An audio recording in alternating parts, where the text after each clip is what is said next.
We were reading cell division और मैंने आपको प्रोफेज स्टार्ट किया था। मैंने आपको बताया था कि एम फेज जो होता है वो एम फेज मतलब कैरियोकाइनेसिस, जब मेन सेल डिवीजन हो रहा है उसको हमने 4 फेजेस में डिवाइड किया था, prophase, metaphase, anaphase and telophase. हमने प्रोफेज पढ़ना स्टार्ट किया था। तो मैंने आपको प्रोफेज में बताया था कि जो हमारा क्रोमोजोम, हमारा जो डुप्लीकेशन एस फेज में हुआ है, क्रोमोजोम ने डीएनए डुप्लीकेशन हुआ है, क्रोमोजोम का नंबर तो सेम रहता है, ठीक है। तो जो हुआ है वो क्रोमोसोम क्या रहता है आपका, इंटरवाइंड रहता है, मतलब ऐसे उलझा हुआ रहता है, ऐसा मैंने आपको बताया था। तो उसका क्या होता है, उसका कंडेंसेशन शुरू होता है और सुलझना, एक तरीके से धागा उलझा हुआ पड़ा है उसको हम सुलझाने लगे, वैसा कुछ होता है प्रोफेज में। तो क्या पढ़ते हैं, क्या लिखा हुआ है, chromosomal material condense to form a compact mitotic chromosome. Mitotic chromosome मतलब क्या होगा, सुलझा हुआ क्रोमोसोम को हम बोल रहे हैं माइटोटिक क्रोमोसोम। तो जो क्रोमोसोमल मटेरियल है उसको माइटोटिक क्रोमोसोम में हम कन्वर्ट करने लगते हैं।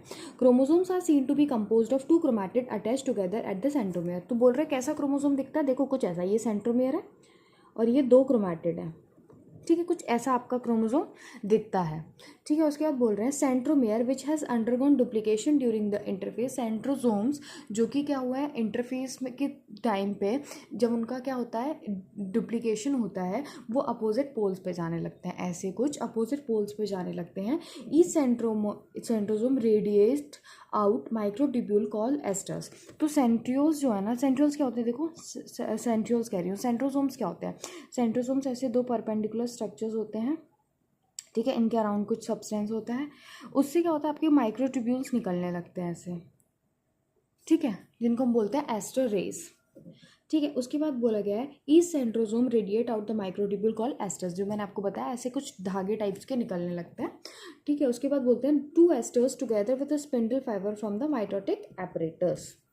फिर उसके बाद बोला है, क्या बताया, सेल एट द प्रोफेज खत्म होने के बाद, प्रोफेज आपका एंड हो गया है, उसके बाद आपका सेल कैसा दिखता है वो हम पढ़ते हैं।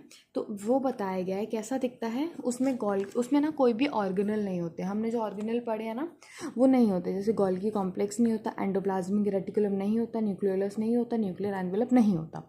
तो आपको ये पता होना चाहिए कि eight the end of prophase क्या क्या नहीं है, ठीक है। अब आपकी पॉइंट याद होनी चाहिए कि प्रोफेज में हमने क्या क्या पढ़ा, मेटाफेज, प्रोफेज में हमने क्या क्या 3-4 चीज़ें हमने पढ़ी।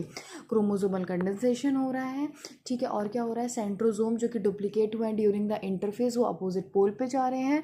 सेंट्रोसोम में से क्या हो रहा है आपका वो निकल रहे हैं, माइक्रोट्यूब्यूल्स निकल रहे हैं जिनको हम एस्टर्स कह रहे हैं, ठीक है। उसके बाद क्या हो रहा है, cells at the end of prophase, कैसे जब हम माइक्रोस्कोप के अंदर देख रहे हैं तो कैसे दिख रहे हैं, उसके अंदर कोई भी ऑर्गेनल नहीं है, जैसे कि Golgi complex, endoplasmic reticulum, nucleolus, nuclear envelope, ये सब नहीं है उसके अंदर, ठीक है। उसके बाद हम पढ़ते हैं मेटाफेज के बारे में।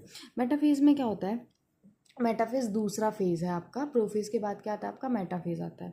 मेटाफेज में क्या होता है, न्यूक्लियर एनवेलप जो होता है प्रोफेज में डिसइंटीग्रेट करना स्टार्ट करती है। मेटाफेज में आके क्या होता है आपका जो न्यूक्लियर मेम्ब्रेन होती है वो कंप्लीटली डिसइंटीग्रेट करती है।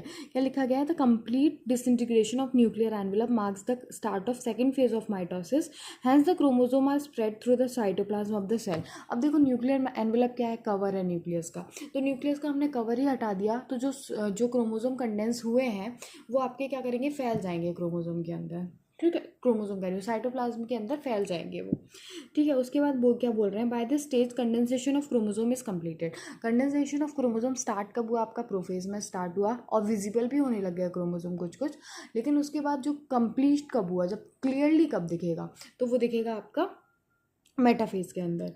और मेटाफेज में हम, क्योंकि कंडेंसेशन कंप्लीट हो गया है और आपका क्रोमोसोम क्लियरली विजिबल है, तो यदि हमें बहुत बहुत इंपॉर्टेंट पॉइंट है कि मॉर्फोलॉजी ऑफ क्रोमोसोम यदि हमें स्टडी करनी है किसी सेल की, हमें क्रोमोसोम की यदि हमें मॉर्फोलॉजी स्टडी करनी है किसी सेल के अंदर, तो हम मेटाफेज के अंदर स्टडी करेंगे, क्योंकि मेटाफेज के अंदर क्या होता है, कंडेंसेशन आपका कंप्लीट हो जाता है और क्रोमोसोम्स आपके क्लियरली विजिबल हो जाते हैं, इसीलिए हम मेटाफेज के अंदर क्या करते हैं, मॉर्फोलॉजी स्टडी करते हैं क्रोमोसोम की।